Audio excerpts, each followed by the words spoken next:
Welcome to Becoming Parents podcast. I'm Jen Taylor, your host. I am mom of 18, and you can find me on momsrunningit.com. Remember, give a shout out to those who are brave enough to share their stories with us on how they have become parents. Let's dive right in. Whoa, we're getting a double feedback loop thing happening here, which happens. Hello and welcome to Becoming Parents. I'm so excited because I have Laura Staley on. And Laura, you have been on my podcast 2 other times prior in like the past 5 years. So I am really excited to share a completely different aspect of your story. Welcome. So all the links to, we're going to talk about your business at the end, but all the links are there, including the links to your 2 previous episodes. And we're going to jump in and talk about your story as far as becoming a parent, which is really interesting. So I actually just start jumping in. Excellent. Oh, wow.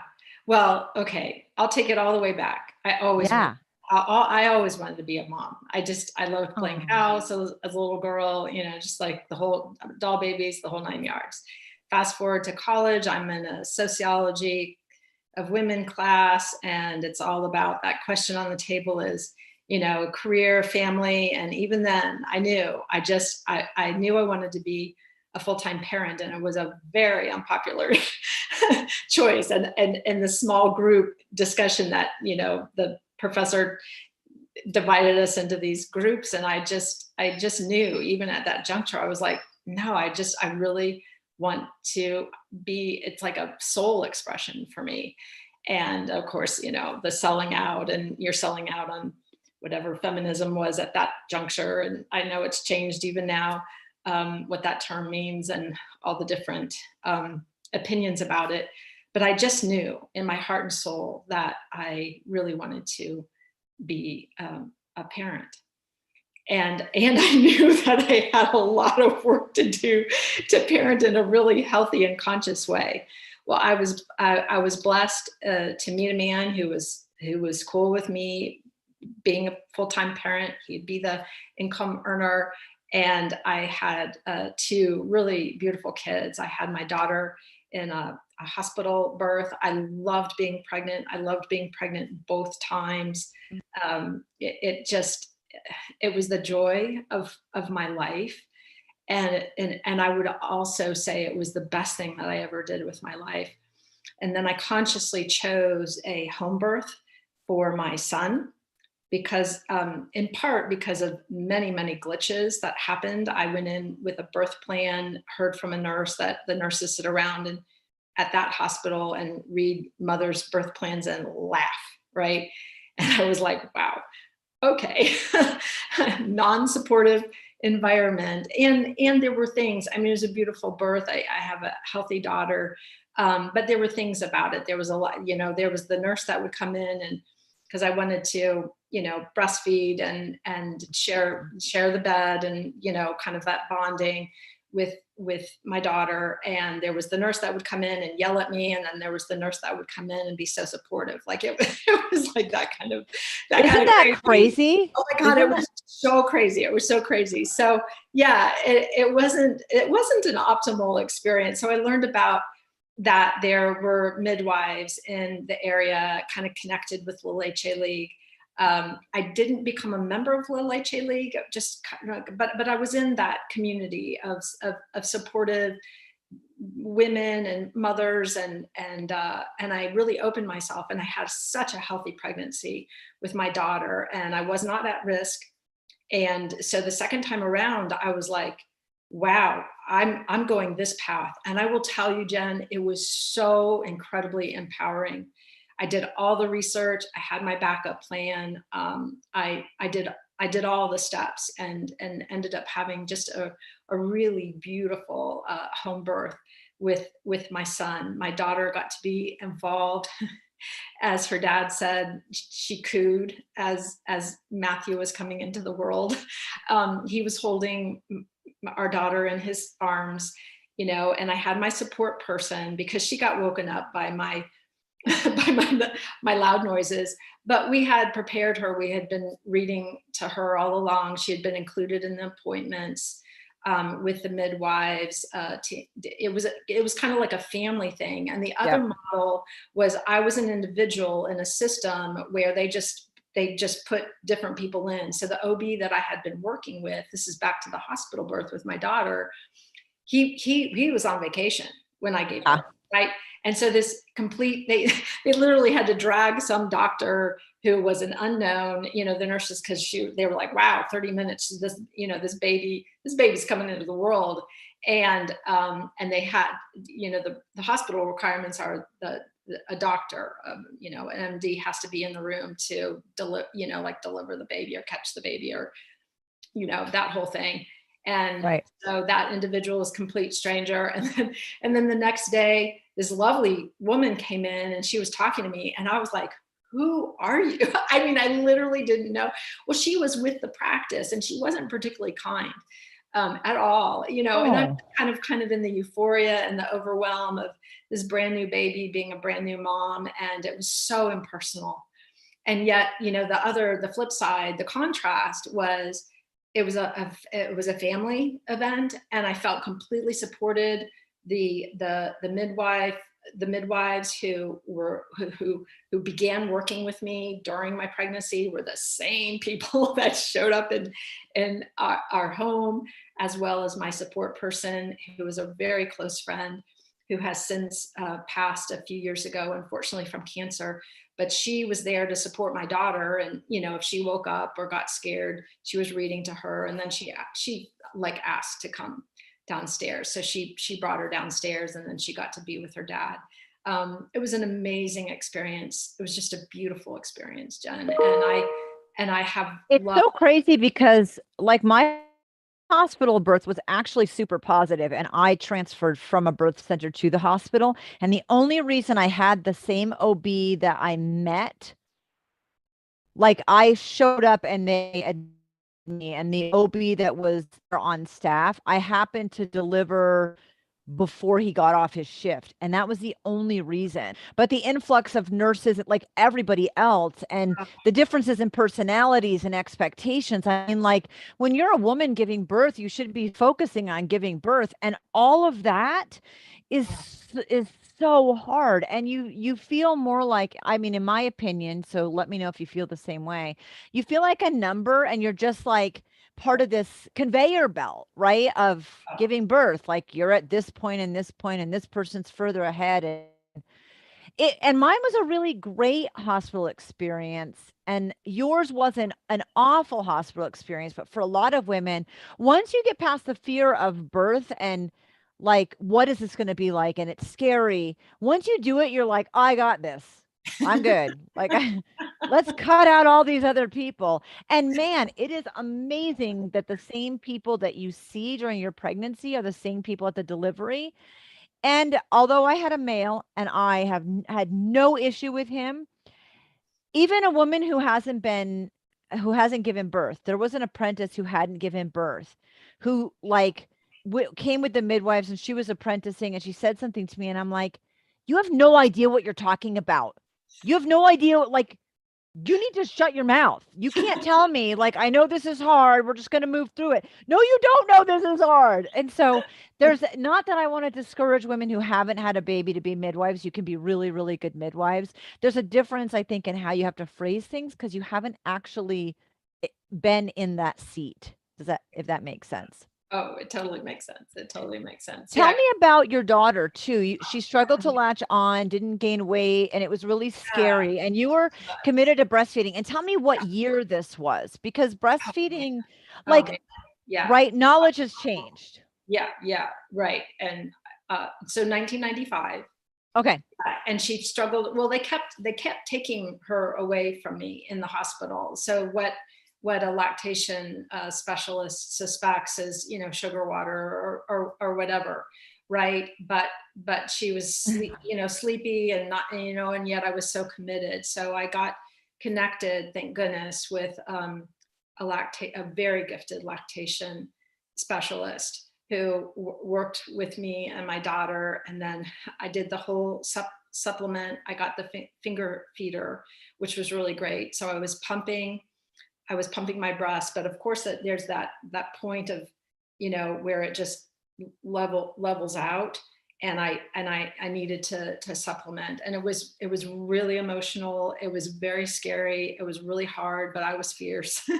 I was fierce in my stand for her, my stand for myself. She was thriving. She just needed to gain weight. And so that's what I took on with the, supplementing with soy milk. And, and I really made peace, like, oh my gosh, because that whole divide, breastfeed and bottle feed, like, I'm like, how you nurture and nourish your child is, whatever pathway it is it working for you? Is it supportive of the baby? Is it supportive of you? And just so much rich information about breastfeeding and all the benefits to my maternal health as a mother, the benefits to my baby. And I'm a researcher. I mean, I earned a PhD, so I researched these things. I understood the deep and lasting benefits of breastfeeding a child. And but yeah, so I did end up supplementing her, and she did great. She gained the weight. We turned things around, but it was a very intense time at that beginning. And I'm super grateful for the community of people that I was with and the support that I got from an incredibly gifted lactation specialist. Yeah. I think that because we don't know what to expect. First of all, I mean, and I felt this way. I'm sure you felt this way. No matter how you do it, someone's going to be a critic. It doesn't, and especially other women who should be the ones like backing each other up. Right. Like if you decide to bottle feed because breastfeeding is not something you want to do, and I fed my kids for 2+ years, like why are we at odds with each other about that? We still love our kids and want the best in our work. And it's crazy how this is an environment where, women go through things that only women go through. And instead of banding together, we fight each other or we judge each other. And it's such a shame. It's such a shame. And I'm so glad, like when you make a decision to parent a certain way, co-sleeping, not co-sleeping, letting them cry out, like, my daughter's going through this. And I said, talk with your husband and feel real confident about how you want to do things, knowing that you can change your mind. Like you can decide you want to do something that ends up not working well, but really, really do your own research and decide how you want to do things, because no matter what, someone's going to tell you you're wrong. It doesn't matter. Oh God, I remember, reading the parenting books that were like this. And I'm messing it all up. But I also knew, Jen, that I really wanted to break the cycle, because the way I had been parented was like a no-go, right? So I wanted correct. I was in that place of the long term. I'm going the long term. So I'm putting in the bank, if you will, interactions and the kind of love and support and choices, safe boundaries, all that kind of stuff, because I wanted healthy adult relationships with both of my children when they were adults, right? And to enjoy who they were, and have it be a free choice to, create an adult to an adult relationship. And I have to say, wow, I made lots of mistakes, but I just saw my son, who went through a bumpy period. He's 23 now. I just saw him last week, and he is flourishing. And he actually thanked me for some of the ways that I parented him, because he said, Mom, that's part of why I'm a really great salesman. You gave me choices, and it empowered him. And so when he's working with a customer or a client, he's like, choices are the bomb, right? As opposed to shoving a person into the corner and saying, you must have this, and they may not want this, and really, and also listening. I got better, and I even gave my kids permission pattern interrupt me. So if any time they felt like I was listening to the thoughts in my head instead of to them, I told them, tell me. And sure enough, my daughter, I don't know, 8 years old, she's in the back seat talking away. And then she finally, and I'm driving, and she finally goes, Mom. And she said it really sweetly, Mom, are you listening to the thoughts in your head? Or are you listening to me? And boy, I heard that. And I was like, I wasn't totally listening to you. I'm so sorry. You're right. I was listening to the thoughts in my head. And please tell me what it is that you're wanting to share from your heart with me, because I really want to hear what's happening in your world. And yeah, so there was a lot of good learning. I think even at the school for young children, where both of my children went to preschool, it was all about emotional and social health and well-being, and choices and choices and choices. And I kept saying to the teachers, you are teaching human skills here.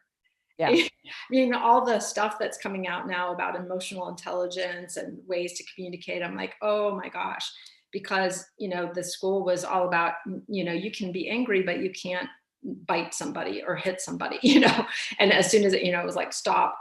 And then get up underneath the needs, because when children especially behave, what we would say badly, they're calling for love. They're just wanting to be loved. There's an underlying need. There's a frustration that's not getting met.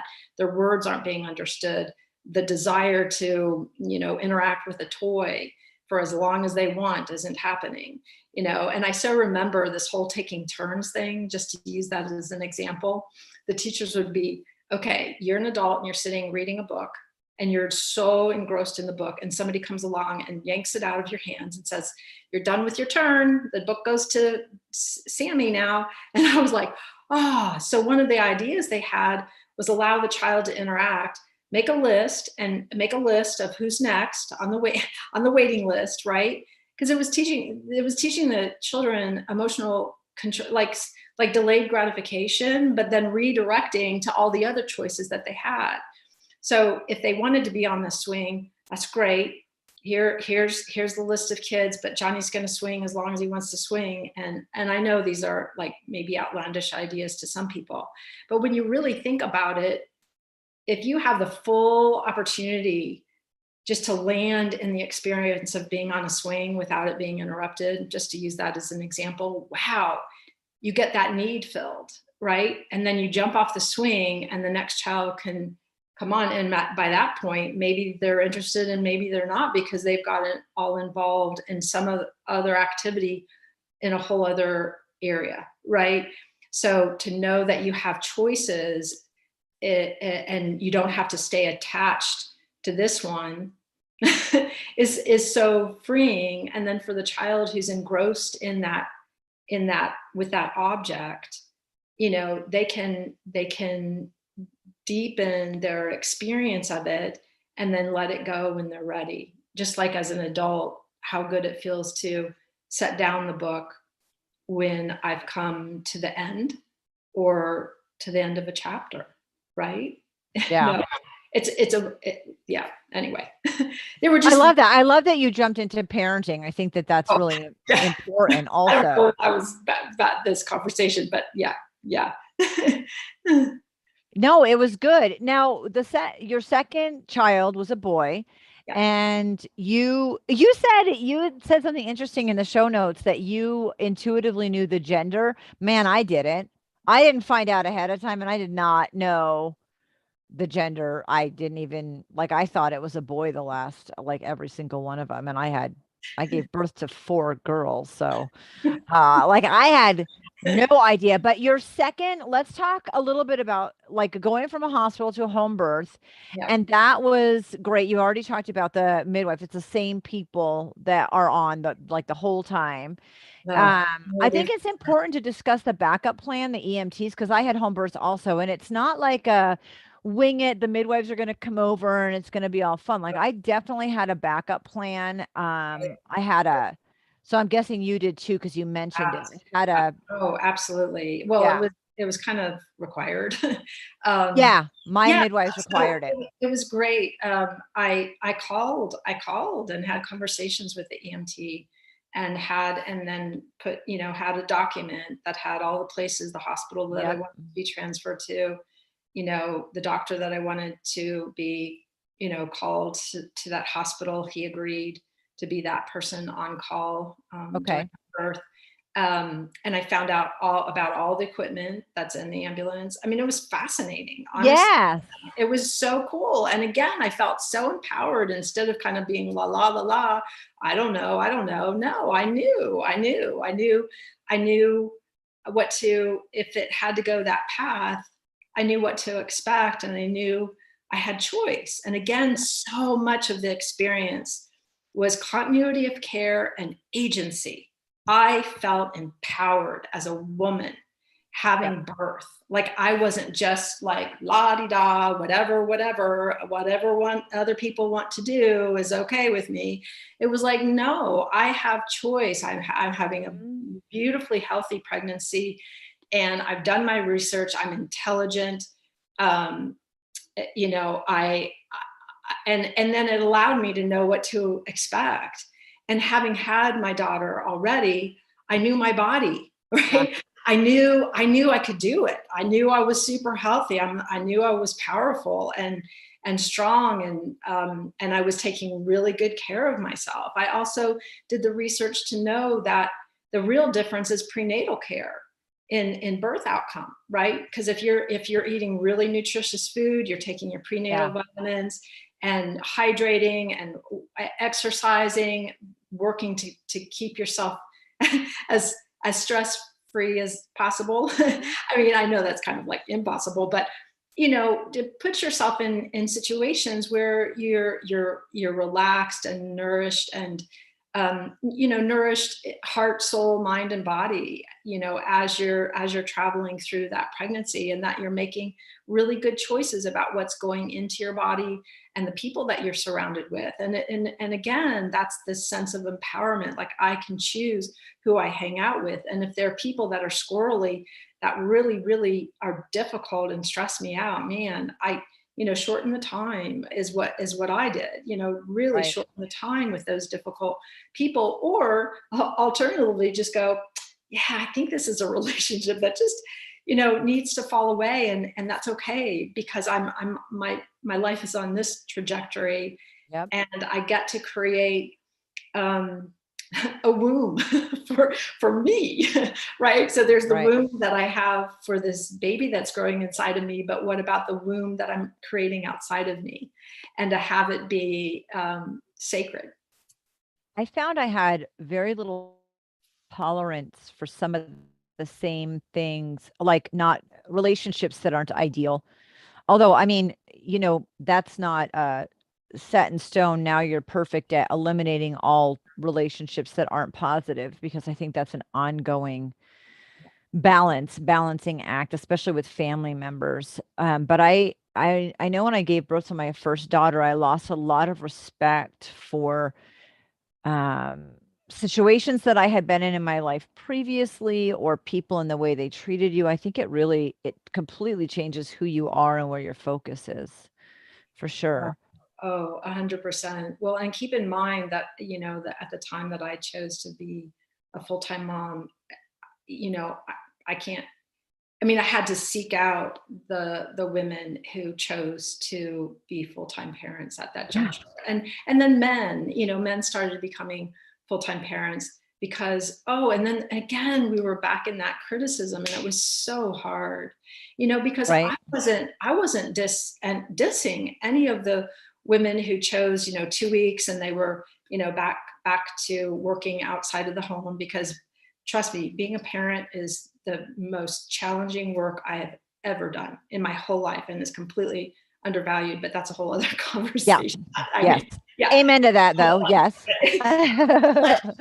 The point is, to just, again, align with the truth of your expression. And I know there were those who would say, well, you were lucky, you were supported, and all of that. Well, in a way, it was a sacrifice, like we weren't living high on the hog at that juncture. And yet I just knew, I knew that healthy parenting, my kids, was a soulful expression. And no matter what other people chose, I kept returning to being at so much peace, because it was hard. It was really hard, but I know I did it for over a decade. And I loved it. Right. Right. And I mean, it was right. hard. It was messy. I messed up. I needed to regulate. I got myself into serious body work at the time to resolve, trauma and, all that kind of stuff. But my kids, I think, kind of witnessed over that time my own transformations as they continue even now. And because of that fierce commitment to love them in really, really healthy ways and learn new ways, I think it just has our adult relationships really flourish. I honor the very different kids that I have. And isn't that true? And they're multifaceted and they're complicated, just like I am, right? They're not just one thing. And yet I was observing and I was watching, and I noticed the differences between my daughter and son right away, even in utero, right? Yep. They were growing inside of me, right? And it was just amazing. And then, of course, when they came out in the world and those different expressions that they had, and the different passions, the things that would really light them up, the things that frustrated them, the way they would express themselves. It was the coolest thing. So I was discovering myself in many ways, right? Afresh, anew as an adult woman, and discovering who these magical, amazing human beings were right in front of my eyes. It was a most extraordinary journey. I don't think we realize when we have kids that we're still writing our own story while we're helping them create theirs. And it's really a challenge to navigate all of that. And that, like, I did a much better job than my parents, and I still screwed up tremendously, and way more than I wanted to and I hoped to. And that, even in a really great situation, you're still going to make mistakes and, quote, screw up your kids. There's definitely no one way to do it, and there are mistakes. So your second birth went well, breastfeeding was good, you had support, your 3-year-old daughter was involved. You breastfed them both longer term. I did. Yeah. I breastfed my daughter. I think I was 4 months into the pregnancy with my son. I intellectually considered tandem nursing, and talked with a mom who had done it. She was super honest with me. And after that conversation, and when my breasts got really tender, when she was nursing, I was like, okay, yeah, I got peace out. I'm not choosing that path. And so she was weaned, and she wasn't quite three years old when my son was born, but she was really just months away from turning 3. So kind of like back that up. So she was probably about 2.5. And I didn't broadcast it because, again, it was like, all the weird stuff, and I'd cover myself and run to dark places to like secretly breastfeed my kids. And it was funny because I felt, again, like this empowered, home birth, right? With my son, I was just like, whip it out. And, I wore nursing gear, right? Outfits, but I still was like, I was kind of unapologetic. I'm feeding my baby, and I felt the confidence. And it was never my intention to walk around offending people, but oh my gosh, I'm feeding my child. I was the same way. I think I'm feeding my child, what are you going to do?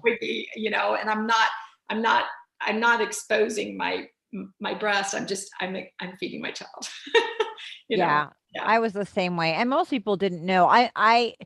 I breastfed my kids for more than 2 years, several of them. And so I'm with you on that. And I did tandem nurse like 3 times. So, just like, right. wow. I mean, like we all have to make our own decisions. There's no right or wrong. My No, goal was to do what I felt was best in raising my daughter yeah, and not be, because there's so much controversy. And when kids get older, honestly, I mean, I had an older child nursing. It's not in our society's norm. And the last thing I want to do is create more bad imagery or bad,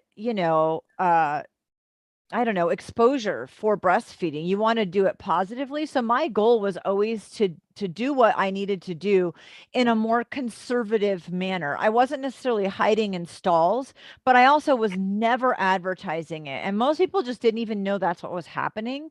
right. And I think it's finding a balance in doing what's right for you and also not being confrontational about something because that's not how you're going to gain awareness and support, right?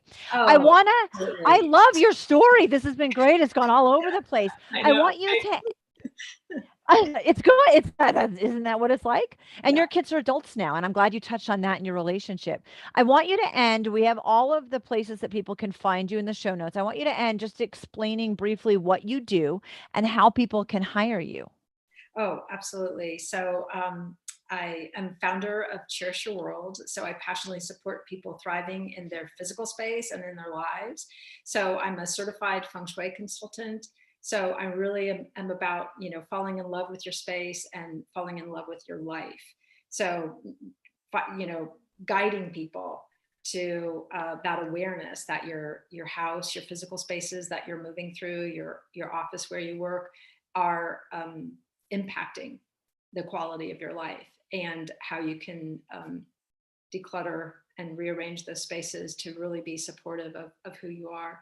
How people can reach me is at cherishyourworld.com and or love your space, love your life.com. Yay. Thank you so much for being on, Laura. I get so excited when I see people I know and I get to learn your story. Thank you. Thank you. Thank you, Jen. Thank you so much. What an honor.